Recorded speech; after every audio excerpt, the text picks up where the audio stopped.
I shouldn't have, honestly. Like,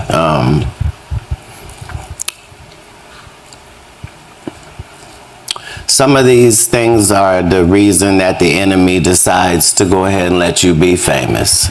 What's up, everybody, and welcome back to another episode. Please like the video and subscribe.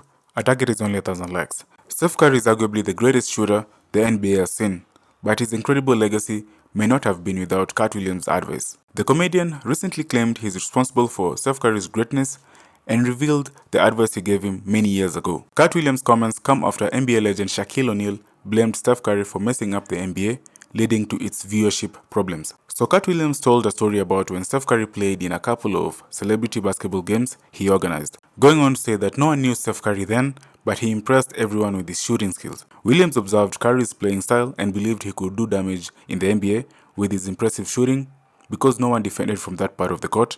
Hence, he allegedly encouraged the future NBA MVP to start shooting from deep. I shouldn't have, honestly. Like,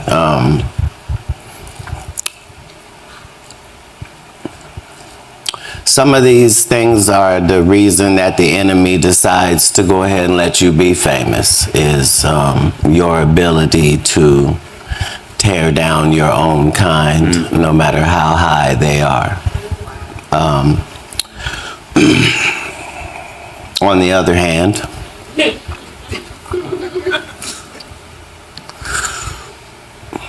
my job is to be funny first and to voice the opinion of a group that doesn't get to have their opinion out there, right? So as a black man, if you don't love yourself, you don't love me. So those were the jokes of a guy that was hurt, you know, by an icon. And so I was telling those jokes. The fact that years later,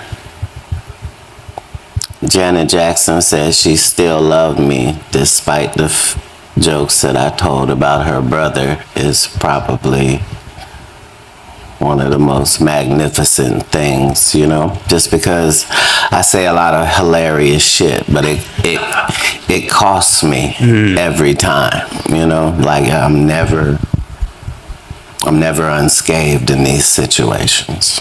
You once said you were the one that told Steph Curry to shoot from deep. Look, it doesn't.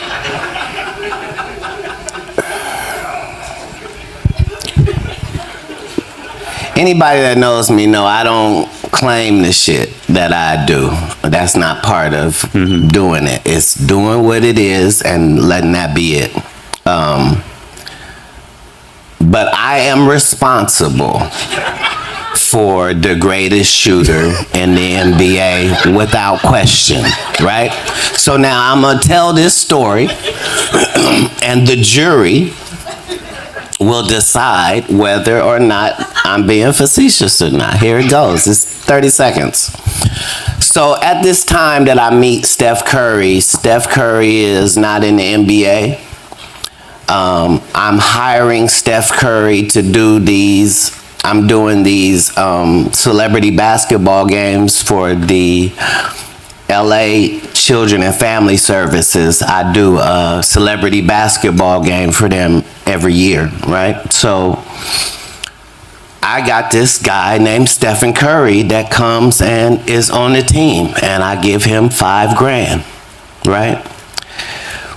This guy comes out, people missay his name, don't nobody know who he is, nobody cheers when we say his name, right? But this dude comes and he passes that half line, and as soon as he passes the half line, he can shoot from anywhere from there to the three-point line, any part there, right? So now the first game, this guy scores like 40 points, right? And he don't break a sweat because he's not running. Like all the other basketball players are running down the court. He's not. He's just staying right there. And nobody guards you right there. And that's where he's shooting from. The next game, the next year, he scores 50 points. I said, hey, dude, You out here making $5,000 for a celebrity basketball game, but you one of the greatest shooters that ever existed. Do you understand that if you to take your game to the NBA, that they either have to change something or you'll be the greatest shooter that ever existed? He said, what are you saying? I said, they don't have a defense for the area that you can shoot in. Like, nobody has ever prepared defense for out here.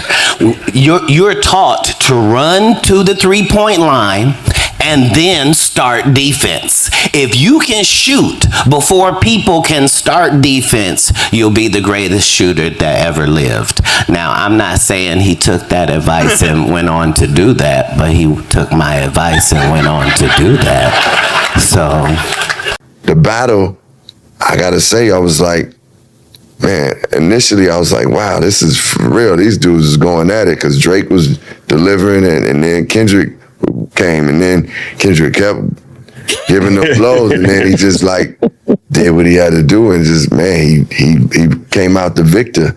He was the victor, like, just point blank, he won.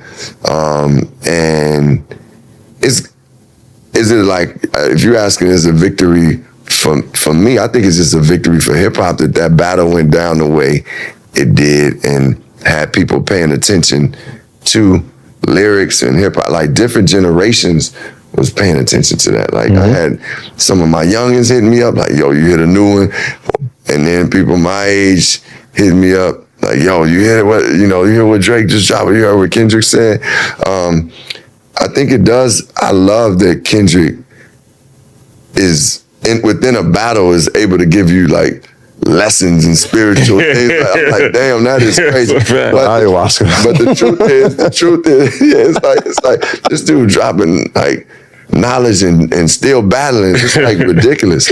But that being said, it's funny you said like he's a revolutionary and still dangerous, because when we think about it, our revolutionaries were dangerous. Like Fred Hampton, Chicago.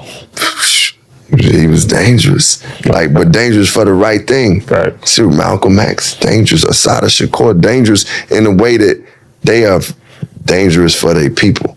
And at the end of the day, Kendrick is dangerous for his people. So I got nothing but you gotta protect them. Love for them. Protect our people. How much did it make people go back and revisit old battles? Because like once they say that battle, it's like, oh, that's the greatest battle of all time, and we're living in that moment. And people are like, well, nah, there was this eater thing that happened. And it was like, nah, there was like, I see the bitch in you. But so now it goes back. People get to revisit it. How much of it was brought back, like a little bit of nostalgia for you? Like, yo, we were in that moment. We've grown past it, but like, I remember that fire that I had. Yeah. I mean, it was more like people was bringing up the battle I had with Cube and the battle I had with Drake.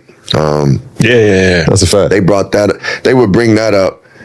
But I was like, listen, first of all, both those battles got squashed. So I appreciate that y'all loved it. We had the battle. I was warned at that time. But, I'm just watching the battle now. So don't drag me in it. Somebody was like, I was like, no, don't drag me in it. I'm good, man. Let me watch this and just enjoy it, because they both going at it. And I think it was, I would have to say, man, it probably was the greatest battle we've seen. And even if you feel something else was back in the time, it's still one of the greatest. Mm-hmm. Like, it's like, it's right there. It's because that back and forth, you didn't have that much back and forth, like right direct, and have all the artwork to go with it. And it was levels to their battle. Well thought out, videos were shot. Yeah.